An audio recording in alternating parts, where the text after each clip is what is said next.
motorcycle is classified as a drifter bike, a cross between a street bike and a dirt bike. Durable, off-road, but able to carry our items. But there is a strict limit to what we can carry. The bike is the only bike we are ever going to get. We can't steal others or use other vehicle types. If it breaks down, we need to use scrap to fix it. And if it runs out of fuel, we need to source more before we can continue our journey. Corporal St. John. We find this in the world, or we can fill up at camps and safe houses. The bike suffers damage easily by hitting objects, freakers, or even landing big jumps. The higher the damage, the poorer the performance until it stops working altogether and repairs need to be made. The developer wanted the player to have the enjoyment of managing player hunger and durability. Are but we ready? Transferred Colonel, most sir. of this Yes, sir. to the bike. That shit is locked and loaded. Bag's already loaded, sir. Not sure. And whereas Deacon is not customizable, clothes, headgear, etc., the bike is. You can earn different parts to aid in the bike's performance, such as turbo boosts, larger fuel tanks, larger carry capacity, and greater durability. All these can be added through the camp bike mechanic with camp credits or doing jobs. You can also unlock paint jobs to change the look of your bike. There is no gameplay mechanic to keep the bike on the road as we drive it automatically. We need to be constantly aware how we handle the bike in the rough terrain, and the dynamic weather system will heavily affect how the bike handles.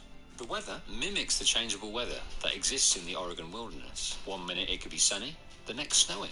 At the start of the game we get a taste of what a fully spec bike feels like to ride, but that is quickly stripped from us. And we spend the remainder of the game building up the bike to the best it can be. The bike won't follow us on foot like a horse will, so we need to return to where we parked it to continue our journey. The bike is always marked on the map, and if we die, we will respawn on the bike at the last place the bike was parked. Whilst on the bike, we can easily outrun the enemies in the world. Not so on foot. The freakers are faster than we are. There are a number of different types of infections in the world, and they infect not just humans. Find a way to slow them down. Rage of just like pop up, climb all over each other. And even freaker ravens. There are several more that we haven't yet seen. The wolves hunt in packs, and the ravens attack in numbers. Where you see ravens gather, it is likely there is a human freaker nest. The nests can be cleared with fire, and this will produce a fast travel point. The nests yield resources, and according to the developer, also yield secrets as to the pandemic story arc. The nest could also have something to do with the swift evolution of the freakers. They become more intelligent and tougher to defeat as the story progresses. Depending on the age of the infected, the human will be affected in different ways. If infected as a juvenile, they are classed as newts. Newts tend to congregate on rooftops and will not attack unless they sense that your health is low or if you enter their habitat. Adult freakers usually exist in clusters, large or small. There is also more than one subcategory of freaker. The swarmers are the most common. The screamer works as an alarm system and alerts other freakers to a non-infected presence. It pays to take these guys out first. Or a breaker, which are the larger brutes. These will be tougher to defeat. Freakers are alive and need to eat and drink or they'll die. Unlike zombies, you do not need to target the brain to take them down. Although a shot to the head will take them down quicker and use less ammo, the trade-off is that this will block the chance of players getting key and trophies. These trophies gain renown with different factions in the world. Freakers are very sensitive to noise, so treading quietly, disabling alarms will prevent the freakers from attacking in numbers. You can also use this sensitivity to your advantage by causing distractions or drawing them to attack other human enemies. Freakers also act remarkably different in the night than they do in the day. In the day, most of them do their sleeping, and those that aren't are very sluggish. They are much more agile and dangerous as night sets in. Precipitation can dull their senses, but snow offers them a strength boost. Freakers can congregate in large numbers where a significant food source exists, like the mass graves created at the time of the pandemic. These groups are called hordes. They are effectively a hive mind and attack as one. These hordes exist in certain areas and, once discovered, can earn massive rewards from eradicating them. The hordes we have seen have numbered 300 freakers, but they can get much larger. On engaging them, the horde's size is represented by a red bar that decreases in size the more we kill. Tactically, it doesn't pay to run and gun. The horde is faster than you, and it pays to survey your route before and use multiple weapons, explosives, and the environment to channel the horde and whittle them down. The developers mentioned that they were considering a horde mode, in which we could access hordes direct from the menu and work to clear them for points and time bonuses. Human enemies also exist in the world. Due to the demand for resources, you encountered many rival gangs. These are known as marauders. They form roadblocks and traps to try and steal your stuff. And they also live in camps that can be cleared for fast travel points and resources. These groups have a range of firearms, and We have also seen a marauder heavily armoured and resilient against explosives. There also exists a cult called Rest in Peace, affectionately known as Rippers. These end-of-the-worlders actively welcome the outbreak and worship the Freakers, seeing the infection as a divine state to aspire to. They actively battle against the re-establishment of normal civilization and will catch you and burn you if you let them. It is also hinted at that Nero, the government agency charged with dealing with the outbreak, will act as an antagonist of some sort. They are heavily armoured and heavily resistant to attack.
There is a massive amount of player agency in how we attack our enemies.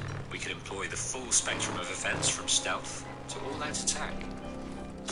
We can use binoculars to survey the area beforehand and mark the enemy's presence, then choose our approach. Check out my analysis of combat in another video of mine. The firearms we have seen so far are pistols, rifles, both automatic and sniper, shotguns, crossbows, which can fire many different types of bolts that can be crafted within the game. These include fire bolts, as well as a type of berserker bolt.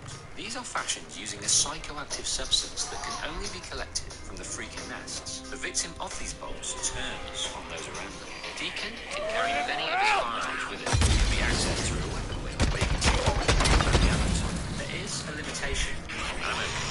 Son of a bitch! Strategically combined to serve as soon after starting the game, weapons available to Deacon. You're hungry? Here I am! They also have certain conditions attached to them, depending on their state of repair. And all weapons can be customised and improved through upgrades. You can also unlock and purchase weapons through friendly players. They're on you! Weapons and safe houses. You can Kind of also the pick up plan! weapons throughout the world, but only purchase weapons will appear in the gun locker. All guns have the following stats associated with them: damage, range, accuracy, rate of fire, and magazine capacity. During gunplay, there seems to be a handling element, either related to gun familiarity or overall skill in gunmanship. Deacon takes time to dial in focus on his targets when aiming. Deacon also has a focus skill similar to Red Dead's Deadeye, which he can access for short periods and slow down time. This skill can be upgraded with XP. Although we can carry multiple firearms, we can only carry one melee weapon at a time. These weapons can be found and upgraded. Using disparate resources, you can craft more effective and durable melee weapons. Melee weapons only have limited usage before they break, although a skill we can earn allows us to pour scrap into our weapons to prolong its lifespan. There is, in fact, a trophy attached to killing a certain amount of freakers with the same melee weapon. The only unbreakable melee weapon we have is a knife, which we carry on us at all times. Melee weapons seen so far are knives, shutters, axes, sticks, pipes, fence posts, crowbars, these can be found throughout the game through recipes, which are extended to the type of strong explosives. As we have seen people use molotovs and grenades to combat enemies directly, but he also has the skills to craft proximity devices and use enemies.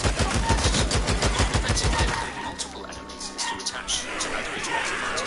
No. In fact, one of the most exciting prospects of this game is using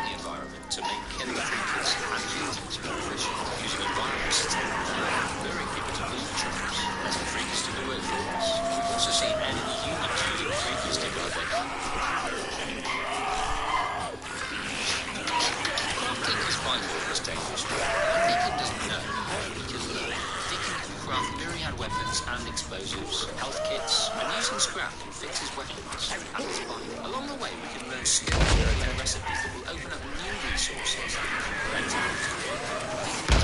How's it looking, Captain? so we can attach cars. Looks like you got about a quarter of them. Keep it up. Resource management will be a big consideration, especially Trying. it exists plentifully in the world, but we have to know where to get it and plan accordingly. These cars are especially fun. That's Bill, huh? In fact, every car and building searching Like that? for the chance of having the resources. Car and bike parts, bottles, rags for molotovs, lead packs, or cedar saplings to make arrows. Hunting features of the game, but the rewards of which just serve to earn favour with the camp when we turn them into the kitchen. An area that may change considerably from their early gameplay is the in-game HUD as well as the menu system. But from what we did see, the usual main map featuring objectives and modification, health bar and stamina bars which mean we need to Molotov works. I can see the flames from here. and ammunition remaining indicators Got it done. More to come. currently in your inventory, which at the start at least is capped at 15. Binoculars and lens indicator of torch is on and off. Light 'em up. Objective I can see can 'em from be here. in the top left corner, with a red bar indicating the threat remaining where relevant. When on the motorbike, percentage numerics indicate the current state of repair and fuel remaining. XP is earned for all kills and mission completions, and this is represented by a gradually revealed road sign. When full, the next level is reached and a skill point is attained. All tasks completed earn XP, but if the mission is for a camp, then trust and camp credits are earned. We also had a glimpse at the menu system, the map which featured the unfolded areas with objectives. Also, an indicator of the day's a journal tab with 3 spaces, 1 being collectibles, as well as an inventory tab with sub-menus for gear, supplies, and materials. There is also a skill tree, as yet unseen. Other mechanics we've seen featured is the survival.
Come on, you sons of bitches!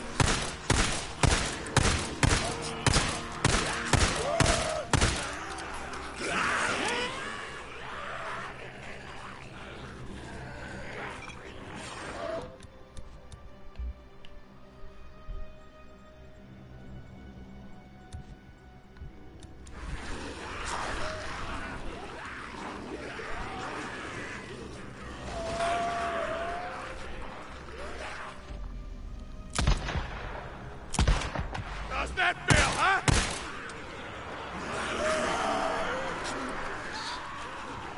Bounties.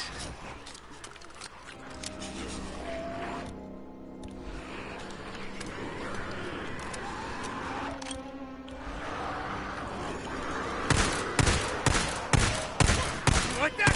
Do you? Yeah, come on! Go down, yeah! Oh, you don't like that, do you? Rush me for you!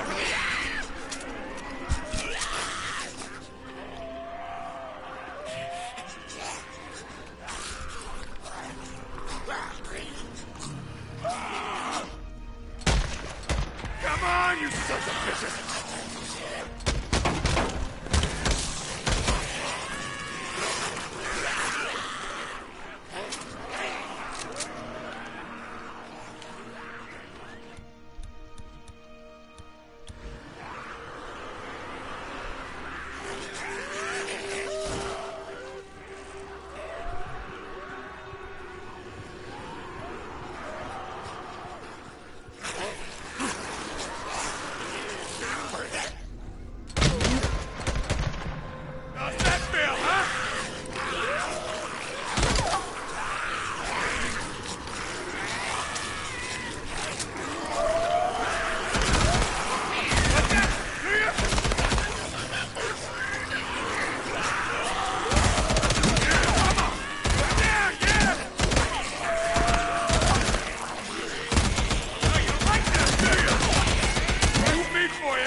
You sons of bitches!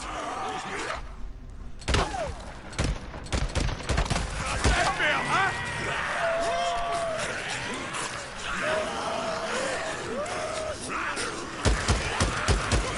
Like that? Do you? Yeah, come on! Shit! Now!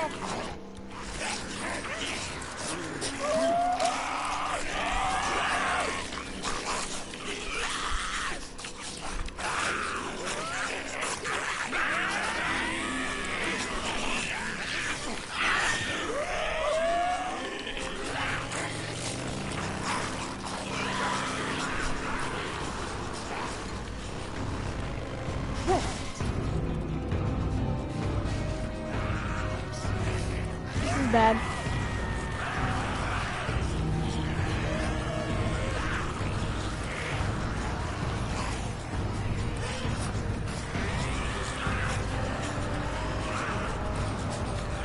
Don't get lost! Right over here! Right over here!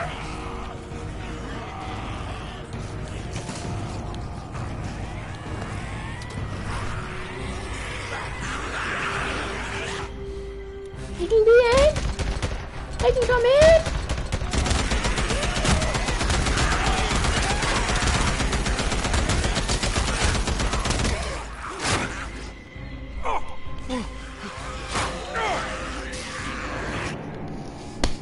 Oh god! How can they open doors? That's fucking stupid. Why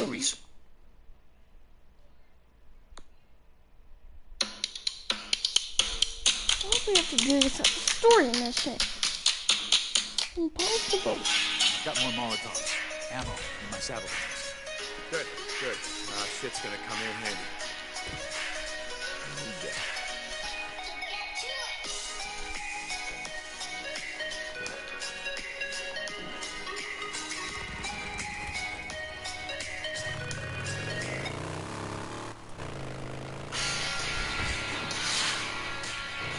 Tell me your plan again? Like I said, find a way to slow them down. Sons of bitches that can pump up, climb all over each other. Everybody near space, between trucks, buildings, whatever. While we get through. Once it gets some space between me and man. Jack Scalfani here. Blow the hell up.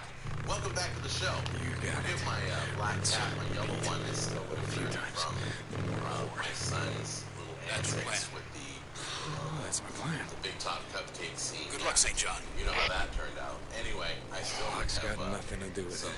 some cupcake cream in my eye. I'm heading there. So that hat is drying. I see you. Let me know if you need my help. It's time to start getting back to lessons. Like that! Time for a moment. Especially holiday events. Right now, I want to start teaching you guys some tips and tricks, okay? So every so often I'm going to do an episode that's going to teach you something, whether it's parboiling or whether it's I just don't think you boys are trying hard enough! just things that you see on cooking shows that you're like, what are they talking about? Here's a little trick right now. For those of you who say, Doug? I only tried it on steak so far.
Yet it's not.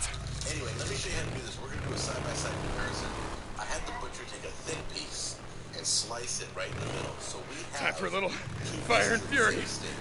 All right? So there's no question about this test. If one comes out more tender than the other, they're from the same steak, okay?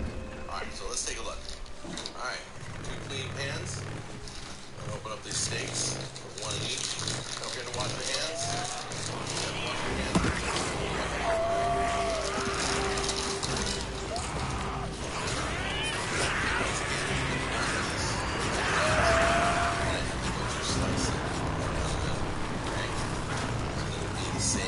Let's go, boys! Right here!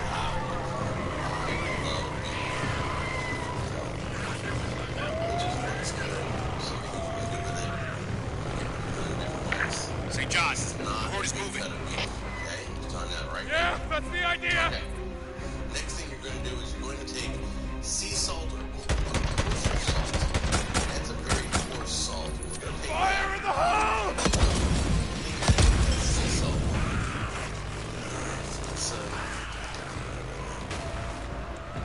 Okay, so we're going to do this. Now the rule is this. Find out how thick your steak is. Ours is about 1.5 inches. Okay? So you're going to have to leave this on. 1 inch is an hour. So 1.5 inches would be 1.5 hours. Once again, every inch is an hour you leave the salt on. St. John, If it's half where are you an going? inch, then you do half an hour. 1/4 inch. Sorry, quarter just of got an turned hour, around. right? Heading Don't be back. afraid to put too much on. We're going to wash this right off when we're done. This is going to do something to the meat. Really interesting. You know, I just don't think you boys are trying hard enough! Alright, there we go. Now, I don't know why this works. I'm sure some of you do. You can write me in and tell me. But what's going to happen is it's going to pull the moisture out of this meat. And it's also going to do something to the protein molecules. It's going to break them down. What's going to happen is this simple piece of meat, you can see, it's pretty tough. You see how it doesn't, there's no openings. Okay, pull it apart. Okay, this is going to open up the meat. It does something to the protein molecules. I don't know the science to it. I just know it works, and I'm just going to show you guys right now. So we're going to let this set for, let's break out my measuring tape. That is about, you know what, that's about 1.25 inches. So we're going to do 1 hour and 15 minutes. Okay? I'll be back in 1 hour and 15 minutes to show you exactly what I'm talking about. Notice there's no moisture or water in there, just the salt. No moisture or water in this one. Alright, let's check this out. 1 hour and 15 minutes. You're watching the Cooking with Jack show. We'll be right back, right after this message. Hey, how you doing? Jack Scalfani here. Just want to tell you about my line of sauces. They're called the best sauces you'll ever taste. That's right. It's called the best barbecue sauce you'll ever taste. Here's the best hot barbecue sauce you'll ever taste. The best teriyaki sauce you'll ever taste.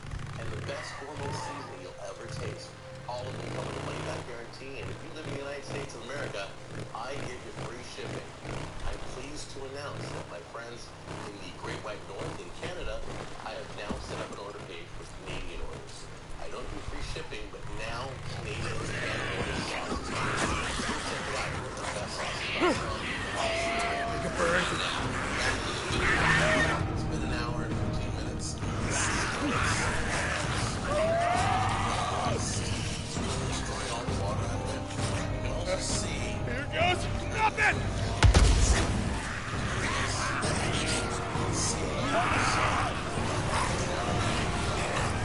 And you can see where the water is coming out of the steak. Come on! Come on! Doing something in this meat, so we're going to take both of these and get them prepared for cooking. Alright, first thing you do is we're going to You see me? Ah, come on! Come on! all the salt on it.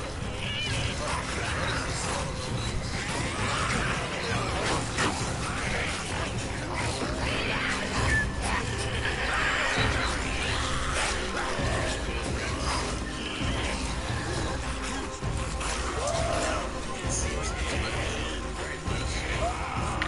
St. John, move! You don't gotta tell me!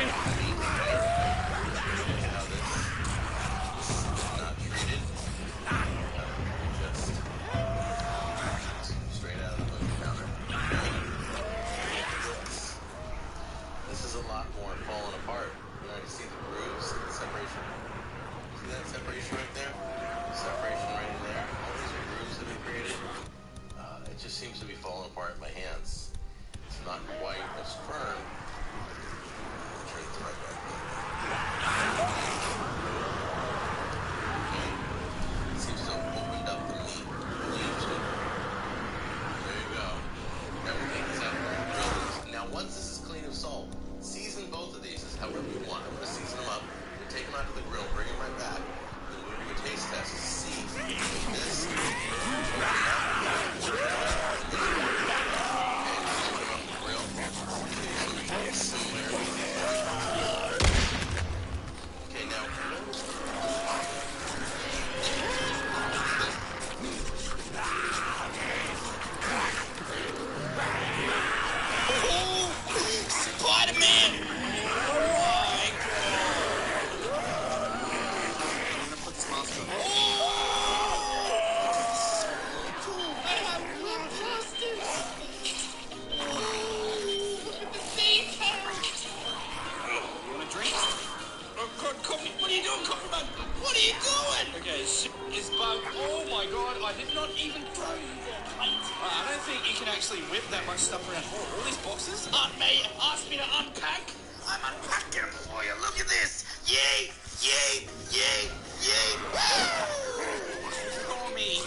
I've got more Molotovs. Ammo in my saddlebags. Good, good. Shit's gonna come in handy. Oh god, he got me. Damn it, they're both broken now. Fire in the hole! There's no way to keep up with him. Come back here. Am I a good Spider-Man? I'm just gonna keep placing weapons, dude. I honestly don't know, like, if this is what we're supposed to be doing. I feel like something of that size. I've got more Molotovs. Ammo in my saddlebags. Good, good. Shit's gonna come in handy. You know how much web I had to use to make that? Oh my god, he's getting stuck. Yes! Ah! Oh, there's more trains. Oh god, where's my red bus, dude? Come on, please! I'm one guy! Oh my god, dude, there's so many. How's he still shooting through the web wall? Is he dead yet? Is he gonna take me